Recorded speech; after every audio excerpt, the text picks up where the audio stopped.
अस्सलाम वालेकुम viewers. Everyday law के साथ अदनान आदिल हुसैन आपकी खिदमत में हाजिर। रिकॉर्ड ऑफ राइट्स सिंध के अंदर सिंध और मैंने पहले वीडियोस में अर्ज किया था इसकी तफसीली लैंड रेवेन्यू एक्ट की वीडियोस 6 वीडियोस का एक सेट है इसी चैनल के ऊपर मौजूद है। आप तफसील में अगर देखना चाहते हैं तो वहाँ चले जाइएगा और उसको ट्रेनिंग सेशंस हैं, आप उनको वहाँ पे देख सकते हैं। सिंध की और रेस्ट ऑफ पाकिस्तान की Punjab KPK Balochistan GP Kashmir included because Kashmir has also adopted the land revenue act. So इनकी टर्मिनोलॉजीज का फर्क है, सिंध की डिफरेंट है, बाकी रेस्ट ऑफ पाकिस्तान की एक है, but the concepts are the same. जैसे पंजाब के अंदर जिसे फर्द कहा जाता है, जैसे मिसले में आती, सिंध के अंदर इसे फॉर्म 7 या फॉर्म 2 कहा जाता है। लेकिन एक और फर्क ये है कि पंजाब के अंदर फर्द का अलहदा एक कागज होता है और इंतकाल का अलहदा कागज होता है।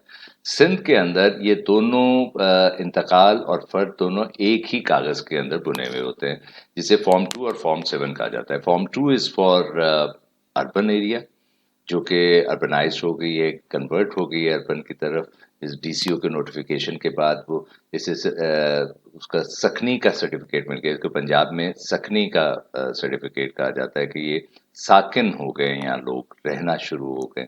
सो वो फॉर्म 2 है। और फॉर्म 7 वो इलाका है जो अभी तक काश्त हो रहा है, जो कि एग्रीकल्चर लैंड है। ये मैंने याद इस लिहाज से रखा हुआ है कि देहाती नेक लोग होते हैं, 7 नंबर नेक है, तो इट्स जस्ट द डोनेशन। आप डिनोशन है, आप अपनी मर्जी से कोई भी तरीके से याद रख सकते हैं। ये आपको ऊपर स्क्रीन में जो अभी तस्वीर नजर आ रही है, ये इस वीडियो के एंड के ऊपर बड़ी करके भी दिखाता हूँ कि ये रिकॉर्ड ऑफ राइट्स कैसे सिंध के अंदर ये फॉर्म्स किस तरह के होते हैं।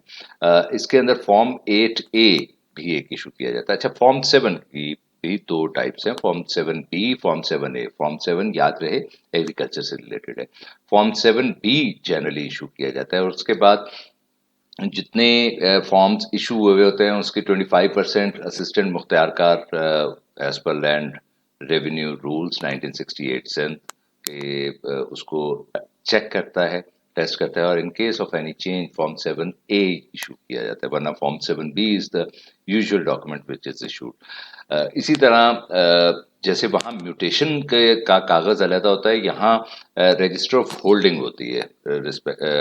हर हार्वेस्ट के ऊपर कौन कौन जमीन के मालिक हैं और किसकी होल्डिंग है, वो फॉर्म 8A इशू किया जाता है।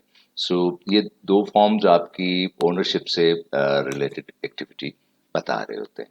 सो वीडियो के आखिर में आपको ये फॉर्म्स भी दिखाता हूँ।